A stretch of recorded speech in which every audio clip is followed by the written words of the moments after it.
புனித வியாழன் இயேசுவின் வாழ்வியல் வழியாக நாம் கற்றுக்கொள்ள வேண்டியவைகளில் தொடர்ந்து சிந்தித்து வருகிறோம். கடைசியாக சீடர்களையும் முக்கியமாக பேதுருவையும் பார்த்து 1 மணி நேரம் என்னோடு கூட விழித்திருக்க கூடாதா? இந்த காரியமும் நம்முடைய வாழ்விலே நாம் சிந்திக்க வேண்டியதும், அதிலிருந்து நம்மிலே நாம் செய்து கொள்ள வேண்டிய, கற்றுக்கொள்ள வேண்டிய அனுபவங்களும் மிக முக்கியமானவைகளாக இருக்கிறது.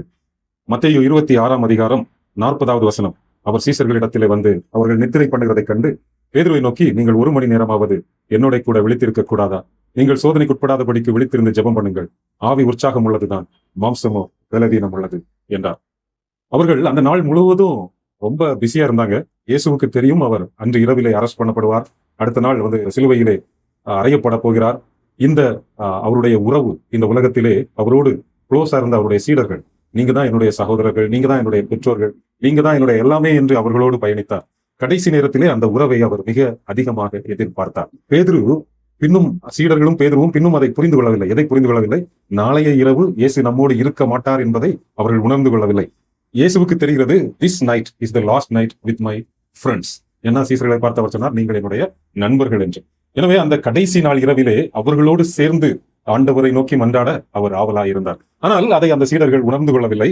பேதுருவை முக்கியமாக பார்த்து இயேசு கிறிஸ்து ஜெபிக்க சொன்னார். ஏனென்றால் பேதுரு கடந்து செல்ல வேண்டிய ஒரு கடினமான சோதனை நிறைந்த அனுபவமும் அங்கே இருக்கிறது என்பதை இயேசு உணர்ந்து முக்கியமாக பேதுருவை பார்த்து, நீ 1 மணி நேரம் விழித்திருக்க கூடாதா என்று சொன்னதோடு மட்டுமல்லாமல், ஆவி உற்சாகம் உள்ளது, மாம்சமோ பலவீனமானது. பொதுவாக உண்மையாக ஜெபிக்க வேண்டிய நாட்களிலே நம்முடைய மாம்சம் நம்மை ஜெபிக்க தடை பண்ணுகிறது. முக்கியமாக குடும்ப ஜெபத்திலும் கூட அதைவிட முக்கியமற்ற செயல்கள் அதிக முக்கியத்தோடு, அதிக ஈடுபாடோடு நாம் செய்வோம். ஆனால் ஜெபம் வரும்போது, டைம் ஆயிட்டுல, இன்னைக்கு தூங்கிடலாம், இல்லைன்னா இன்னைக்கு பிள்ளைகளுக்கு படிக்கணும், இன்னைக்கு இந்த காரியங்கள் இருக்கிறது, அதனால இன்னைக்கு சிம்பிளா ப்ரேயர் பண்ணிடலாம், otherwise we can have individual prayer, எல்லாரும் தனித்தனியா ஜெபம் பண்ணிக்கலாம். இந்த மாதிரி நம்ம அதை ப்ரையாரிட்டைஸ் பண்ண மிஸ் பண்ணிடுவோம். அது எல்லோரும் செய்யக்கூடிய ஒரு தவறு. ஏனென்றால் மாம்சம் பலவீனமானது, ஆவி உற்சாகம் உள்ளது. இந்த ரெண்டும் ஒன்றுக்கொண்டு விரோதமாக போராடுகிறது என்பதை நாம் ஏற்கனவே கற்றிருக்கிறோம். நாம் அறிந்த ஒரு காரியம், பவுல் முக்கியமாக ரோமருக்கு எழுதின நிருபம் 6, 7, 8 அதிகாரங்களிலும் கலாத்தியர் 5ஆம் அதிகாரத்திலும் இதை குறித்து தெளிவாக எழுதியிருக்கிறார். அதை நீங்கள் படித்து பார்க்கலாம். ஆக இந்த சரீரம் பலவீனமானது, அது நமக்கு ஆண்டவரோடு உள்ள உறவிலே மகிழ்வதை காட்டிலும் எதுக்கு முக்கியத்துவம் கொடுக்கணும்னா, இந்த உலகத்திலே தேவையில்லாத காரியங்களுக்கு முக்கியத்துவம் கொடுக்கத்தான் இந்த சரீரம் தீவிரிக்கும். ஆனால் ஆவி, ஆண்டவரோடு உள்ள உறவிலே நாம் அதற்கு முக்கியத்துவம் கொடுக்கும் போது அந்த ஆவியிலே நமக்கு அதிக உற்சாகம் வந்து பின்னும் அதை வாஞ்சிக்கும். அதாவது அதை நன்கு புரிந்து கொள்ள வேண்டும் என்றால், மொபைல்ல எதெல்லாமோ தேவையில்லாம பார்த்துட்டு இருக்கிறோம், ஒரு 2 hours வேஸ்ட் பண்ணிடுறோம். அப்போ அது முடிஞ்ச பிறகு வில் ஃபீல் கில்ட்டி, நமக்கு ஏதோ வி வேஸ்டட் அவர் டைம். எல்லா மனுஷருக்கும் கண்டிப்பா அந்த ஒரு ஃபீலிங் வரும். ஆனால் ஆண்டவருடைய சமூகத்திலே, அவருடைய பாதத்தில் தனித்திருக்கும் போது, நாம் போய் உட்காரும் போது கஷ்டமா இருக்கும், இல்லைன்னா அந்த நேரத்தை ஒதுக்க நாம் இயலாதவர்களாக இருக்கும். ஆனால் அது முடிந்து அந்த நேரம் ஆண்டவரோடு உள்ள உறவிலே வலுப்படும் போது அதை நமக்கு முடிக்கிறதுக்கு மனம் வராது, இல்லையென்றால் அதிலிருந்து எழும்ப மனம் வராது. அப்படி நாம் ஜெபித்து எழும்பி வரும்போது ஒரு மெய்யான திருப்தியை நாம் நம்மிலே உணர முடியும். அப்படிப்பட்ட ஆவிக்குரிய அனுபவங்கள் நம் அனுதின வாழ்க்கையிலே அவசியமாக இருக்கிறது. இந்த சூழல் மீண்டும் உங்களுக்கு ஞாபகப்படுத்துகிறேன். ஆண்டவர் கடைசி இரவிலே தன்னுடைய நண்பர்களோடு அதை கழிக்க ஆவலாய் இருக்கிறார். ஆனால் நண்பர்கள் அதை உணராதவர்களாக தூங்கிக் கொண்டிருந்தார்கள். அந்த நண்பர்கள் என்ன நினைக்கிறார்கள், எனக்கு ஃபுல்லா பயங்கர வேலை, பயங்கர டயர்ட், அதனால ரொம்ப டயர்ட்ல தூங்கிட்டு இருக்கிறாங்க. ஆனால் அப்படிப்பட்ட பலவீனமான நேரத்திலும் நாம் ஆண்டவருக்கு முதலிடம் கொடுத்து ஆண்டவரோடு உள்ள உறவை நாம் சரியாக அனுதினமும் அவருடைய பாதத்தில் அமர்வதை ப்ரையாரிட்டைஸ் பண்ண நாம் அழைக்கப்படுகிறோம்.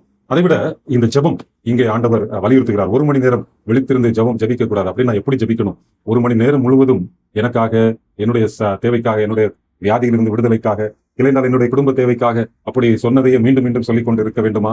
மந்திரம் போல் ஜெபிக்க வேண்டுமா? இதெல்லாம் ஏன்னா சமகாலங்களிலே இவைதான் நடக்கிறது. ஆனால் இயேசு கற்பித்து தந்தபடி ஜெபிக்க வேண்டும். அப்படி ஜெபிக்க அவருடைய வார்த்தை, அதாவது ஜெபம் என்றால் ஏதோ நான் ஆண்டவரிடத்திலே எதையோ ஒப்புவிக்கிறது, என்னோட அவ்வளவு அப்ளிகேஷன்ஸையும் ஆண்டவருடைய சமூகத்திலே கொடுப்பது அல்ல ஜெபம். அவருடைய சத்தத்தை கேட்பதும் ஜெபம் தான். ஆக ஜெபம் என்றால் அதுல பைபிள் இல்லாம நம்ம ஜெபம் பண்ண முடியாது. ஆண்டவருடைய வார்த்தை இல்லாமல் நான் ஜெபிக்க முடியாது.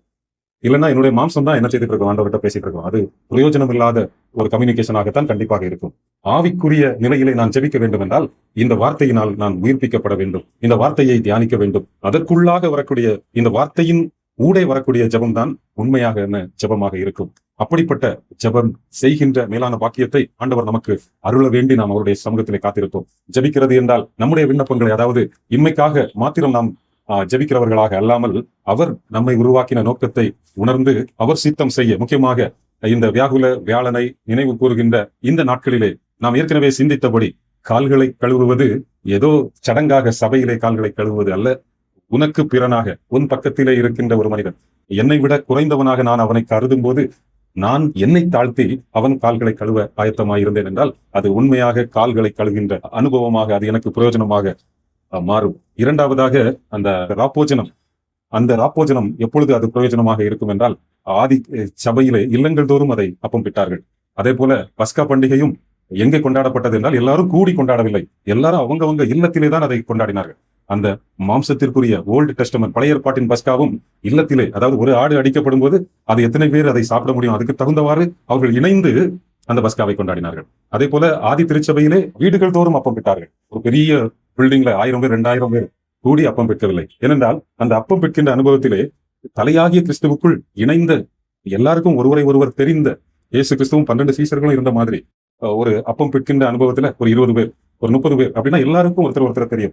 எல்லோரும் ஒற்றுமையோடு யாருக்கும் விரோதம் இல்லாமல் இணைந்து தலையாகிய கிறிஸ்துவுக்குள் மகிழ்ந்து அந்த அப்பம் பெற்குதலை நாம் அனுபவிக்கும் போதுதான் அது மெய்யாக ஆண்டவர் அதை என் நினைவு கூறும்படி செய்யுங்கள் என்கின்ற அந்த சாக்ரமெண்ட நம்மளால சரியாக அவருடைய கிருபையோடு அதை நிறைவேற்ற முடியும். இல்லாமல் நாம் மொத்தமா போய் அந்த மாதிரி அனுசரிக்கிறதுல ஒரு பிரயோஜனமும் இல்லை என்பதை நாம் உணர்ந்து கொள்ள வேண்டும். கடைசியாக அந்த ஜெபம் மீண்டும் உங்களுக்கு ஞாபகப்படுத்துகிறேன். ஆண்டவருடைய ஜெபம் உம்முடைய சித்தத்தின்படியாக கிடவது. நாம் ஆண்டவருக்காக எதையும் செய்ய நாம் பலனற்றவர்கள். அவர் நம்மை பயன்படுத்தினால் அது நமக்கும் பிரயோஜனமாக இருக்கும். ஆண்டவருடைய நாமம் மகிமைப்படும், தேவனுடைய ராஜ்யம் கட்டப்படும். யூதாஸ், அதுவும் நமக்கு ஞாபகம் வரும். வியாகுல வியாழனில் யூதாஸ் காட்டி கொடுத்தான்.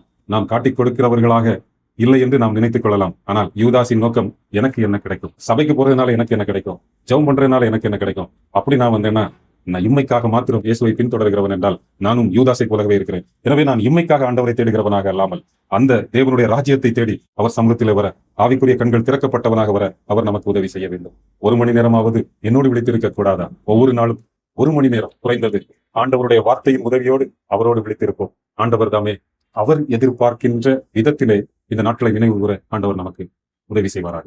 ஆமென். நன்றி.